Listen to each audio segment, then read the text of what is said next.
gonna use this soil from Yokuchi. It's a soil specifically made for plant growth.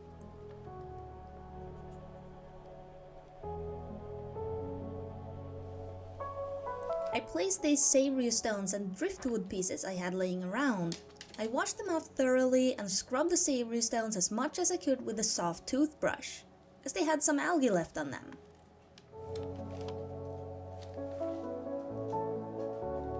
This aqua soil also slightly lowers the pH and softens the water. Great if you plan to have inhabitants that like their water soft.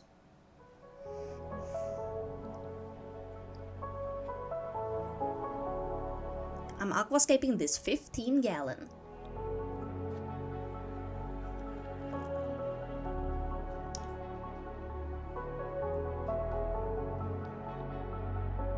To secure the Sappheiros stones to the driftwood, I used regular super glue. I wanted to do this because one of the rocks was a little bit wiggly. Then I let it completely dry.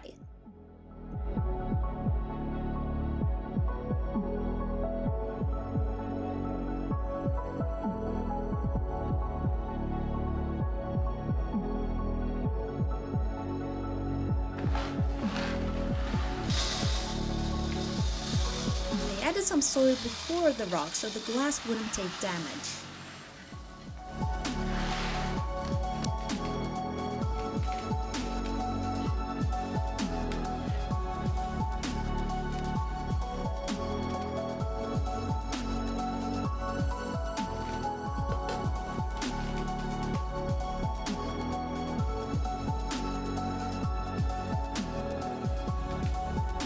Then, I did the same thing with the other side.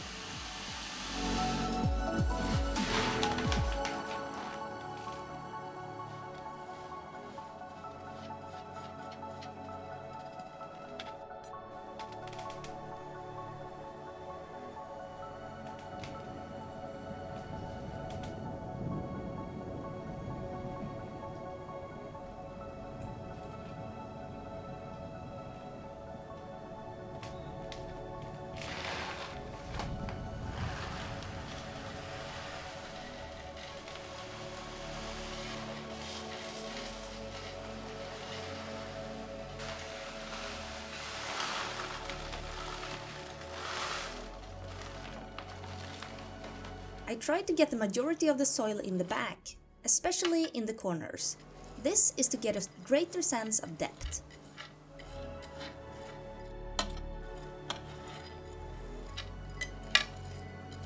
I used the back of that same tool that has the same function, but is thinner. This makes it easier for me to get between crevices.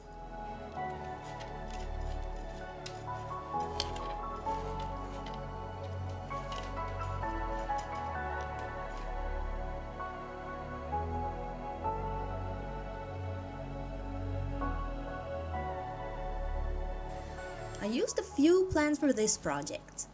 This is an Anubias nana mini, which has a bit smaller leaves. I didn't originally get it in a plastic cup, but since I couldn't start scaping the tank immediately when I got home, I put it in this to prevent the leaves from drying out. Another plant I got was frogbit, a floating plant that gives a little bit of shade plus absorbing a lot of nutrients so algae has less chance of taking over the tank. The third plant I got is a middle ground plant called Hydrocotyle verticillata. I really like the look of this plant.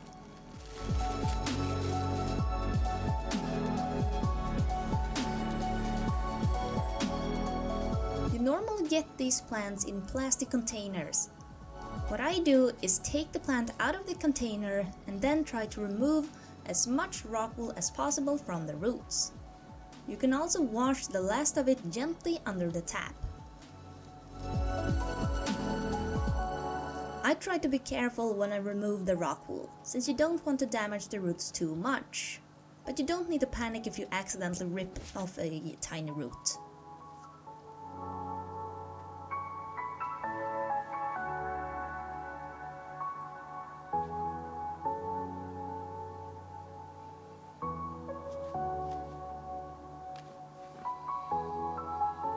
I forgot to press record when I removed the wool from the Anubias, but I did the exact same thing with this one. Pro tip: I always save the containers as they're great if you like to make bioactive reptile enclosures. It's a great plant holder.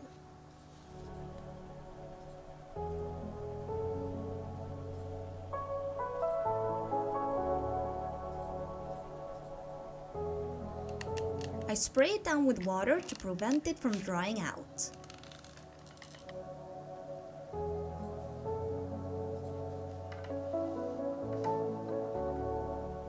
I used superglue to secure the Anubias to the rock. You shouldn't plant Anubias directly into the soil. This is because it can cause root rot.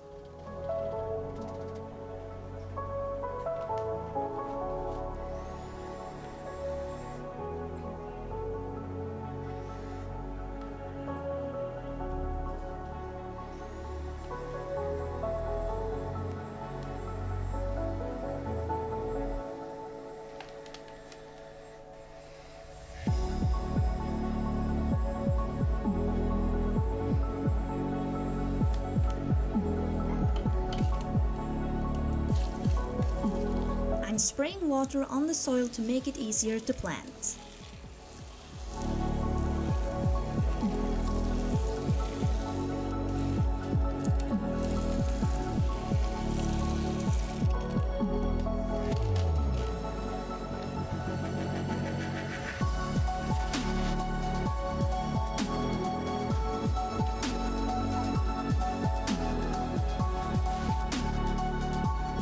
The reason I cut the roots slightly is to give it a better chance to settle in the tank, developing even healthier roots.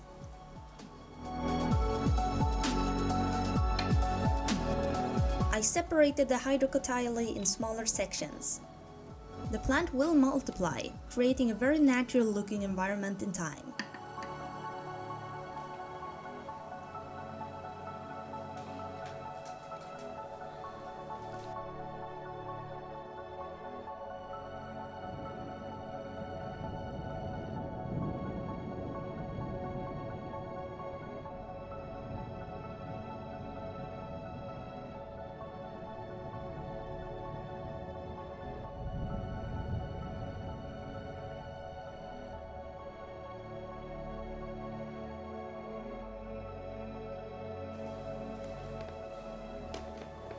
I felt like the plants I purchased wasn't really enough, so I trimmed down my Bettas tank and took clippings from that tank. This is a Ludwigia repens. They are fast growing, and the more light they get, the more red they become in my experience.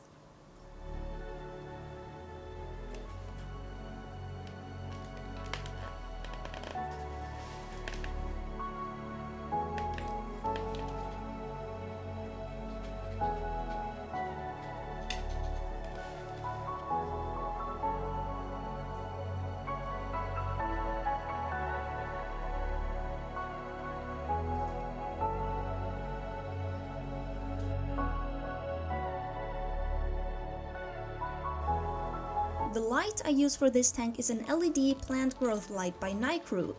I got it from Amazon.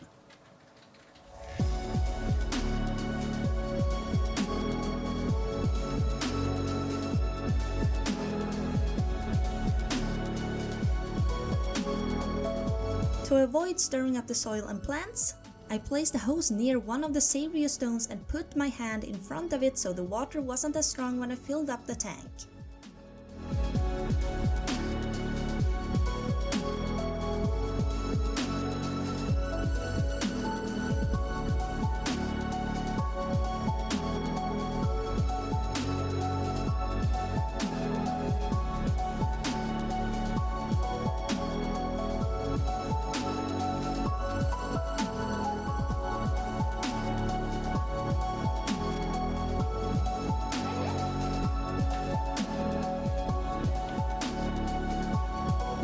This is a drop checker. It's to measure how much CO2 is in the water.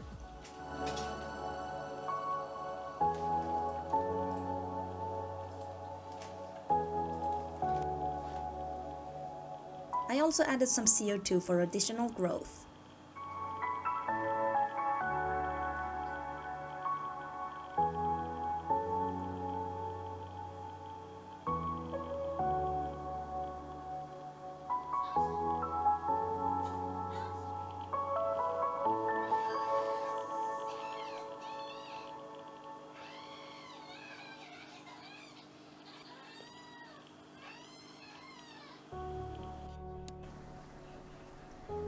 This is the result.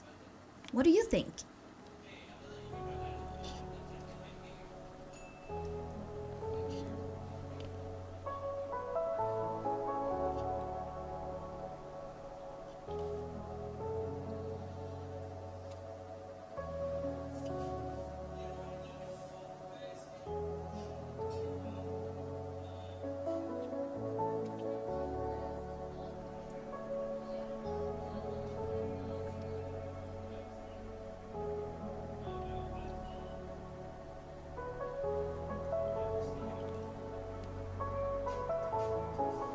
I really enjoyed making this aquarium, and if you enjoyed it too, then please let me know in the comments down below. And if you also liked it, then I would appreciate it if you just gave it a like and so. And if you want to see more like this, and you want to see more aquascapes in the future and educational videos, then don't forget to hit that subscribe button. And this was also my first time actually making a DIY CO2 system. I didn't buy any CO2 set or anything like that, and I really enjoyed it. It's kind of complicated to do it in the beginning, in my opinion, but once you get into it, it's really easy to prepare CO2 like this. And if you want me to make a video on how I make my DIY CO2 set, it's really cheap, it's really easy, then let me know, let me know also. And as I said, it was really fun to make this. It's honestly one of my favorite scapes that I've ever made, mostly because I had my savory stones. I also had some Malaysian driftwood just laying around, just collecting dust. So I washed that off, just prepared everything, and that was the result. I really enjoyed this. Thank you so much for watching, and I will see you in the next video. Bye!